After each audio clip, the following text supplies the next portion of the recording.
Welcome back to our channel. రైతుల కోసం ప్రత్యేకమైన ఈ సమాచారం ఇది.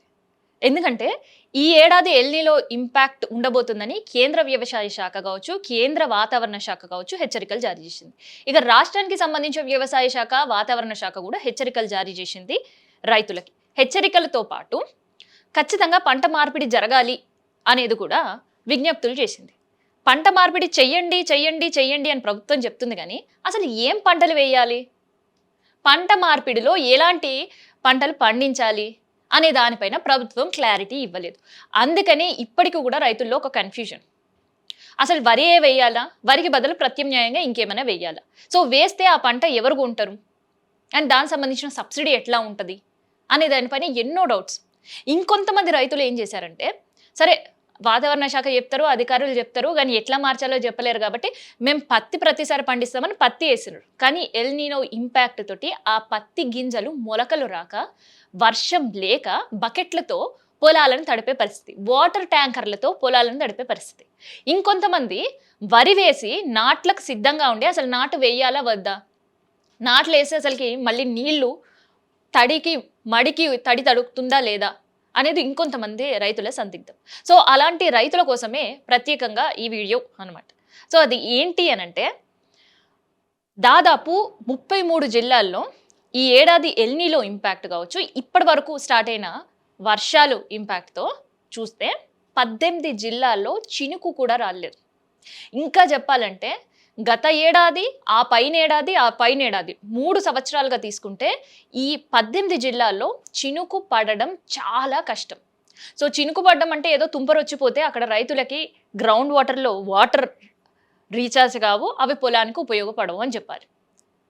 సో అందుకనే ఈ 18 జిల్లాల రైతులు తొందరబడి ఎట్టి పరిస్థితుల్లో కూడా మీరు వరి వేసినా, పత్తి వేసినా, లేదంటే నీళ్లు ఎక్కువ ఉపయోగం ఉండే పంట వేసిరనుకో అది మీకు నష్టమే అని హెచ్చరికలు జారీ చేస్తుంది వ్యవసాయ శాఖ.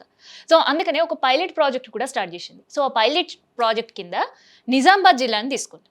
నిజామాబాద్ జిల్లాలో దాదాపుగా 5,60,000 ఎకరాలకు పైగా భూమిలో దాదాపు 4,36,000 ఎకరాల వరకు కూడా వరియే పండిస్తారు. అండ్ దాని తర్వాత జొన్న, మొక్కజొన్న కావచ్చు, పసుపు కావచ్చు, ఇవన్నీ కూడా క్వైట్ కామన్గా పండిస్తుంటారు. కానీ ఎక్కువ శాతం పండించేది వరి. సో వరి పంటకు నీరు ఎక్కువ అవసరం. ఆఖరి మడికి నీరందక అవస్థలు పడ్డ రైతులు ఈసారి మార్చాలి అని ఆలోచించింది ప్రభుత్వం. మార్చాలన్న ఆలోచన మాత్రమే కాదు, ఎల్‌నిలో ఇంపాక్ట్ ఈ జిల్లా పైన ఎక్కువ ఉంటుంది అని చెప్పి గ్రామ సభలు నిర్వహించింది.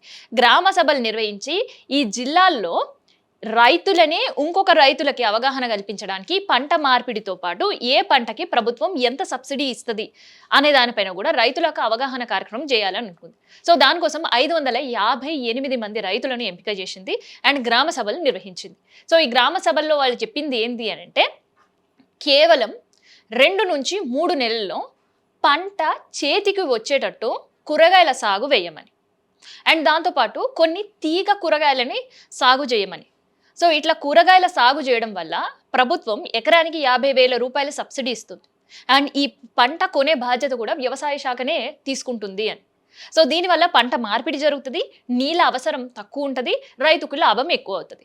మరి ఇప్పటి వరకు వరో, మొక్కజొన్ననో, పసుపో, ఇంకేదో నీళ్లు ఎక్కువ అవసరమయ్యే పంటను పండించిన రైతు ఒక్కసారిగా కూరగాయలు పండించాలి అని అంటే ఇబ్బందికర పరిస్థితి. ఎందుకంటే సాగు పైన అవగాహన ఉన్న కూరగాయల పంట పైన పెద్దగా అవగాహన లేక కొంతమంది రైతులు ఇబ్బంది పడతారని. సో అలాంటి రైతులందరూ కూడా పూర్తి సహాయం వ్యవసాయ శాఖ చేస్తుంది. దానికి సంబంధించిన సబ్సిడీలు, తర్వాత ప్రభుత్వానికి సంబంధించి ఎలాంటి పథకాలు ఉన్నాయి అనేది రైతుల వరకు తీసుకొచ్చింది. సో దాంతోపాటు ఆయిల్ ఫామ్ గత ఏడాది 2,000 ఎకరాలకు ఉంటే రైతుల అవగాహన తీసుకొని వచ్చి ఇప్పటికే సీడింగ్ స్టార్ట్ చేసి 8,000 ఎకరాల సాగుకి దీన్ని తీసుకొని వచ్చింది.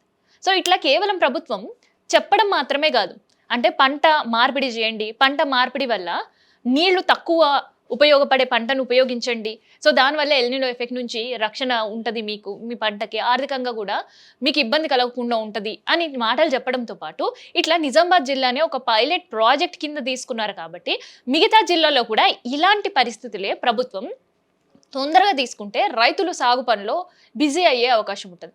లేదు అనంటే ప్రభుత్వం అవగాహన కల్పించక పంట మార్పిడి చేయండి అని వదిలేసి మీరు వేసే పంటను మేము కొనుగోలు చేస్తాము అని ఇప్పటివరకు ఎలాంటి క్లారిటీ ఇవ్వకపోవడం వల్ల రైతులు మళ్ళీ వేసే వరి సాగుకే వెళ్తారు. సో మళ్ళీ వేసే వరి సాగు వెళ్ళడం వల్ల ఎల్‌నినో ఇంపాక్ట్, మళ్ళీ తర్వాత అది సరిగ్గా పండక, గిట్టుబాటు రాక రైతులు నష్టపోయే అవకాశం ఉంటుంది.